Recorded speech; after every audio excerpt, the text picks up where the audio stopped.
La politique en France, Hélène Jouan, c'est parfois aussi compliqué. L'ancienne ministre de l'Éducation, Najat Vallaud-Belkacem, sort de son silence dans un texte à paraître dans le nouveau magazine littéraire. Elle dit pouvoir faire vivre la social-démocratie.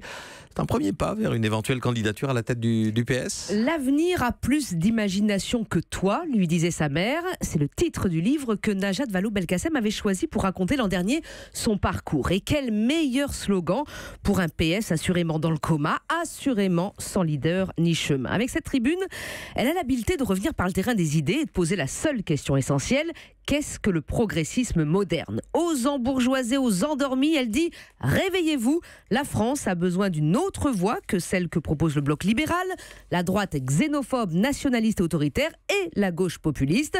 C'est bon, vous les avez tous reconnus.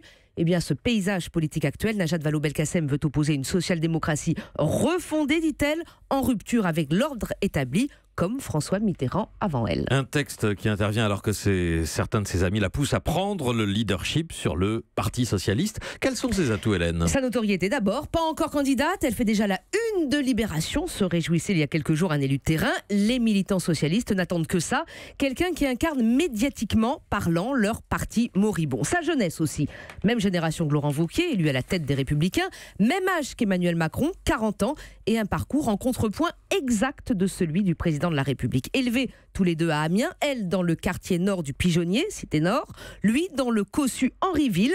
À elle, les bibliobus pour découvrir les livres.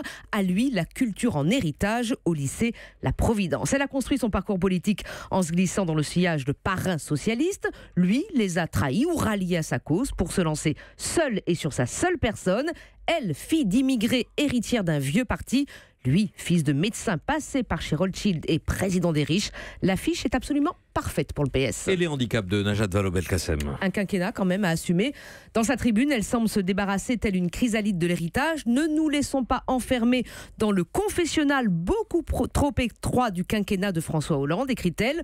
Confessionnal, comme si elle reconnaissait qu'il y a tant à se faire pardonner. Bête noire de l'extrême droite qui a multiplié à son encontre les fake news xénophobes. Najat Vallaud-Belkacem est aussi la ministre de l'Éducation qui a perdu le peuple de gauche avec ses réformes incomprises. Aucune synthèse interne, aucun plan média ne sauront combler la faille des innombrables batailles culturelles perdues, écrit-elle dans cette tribune. Bien dit à elle maintenant de parer son éventuelle prise du PS d'autre chose que de com et de plans médias. Merci à vous, Hélène Jouan. Europe 1.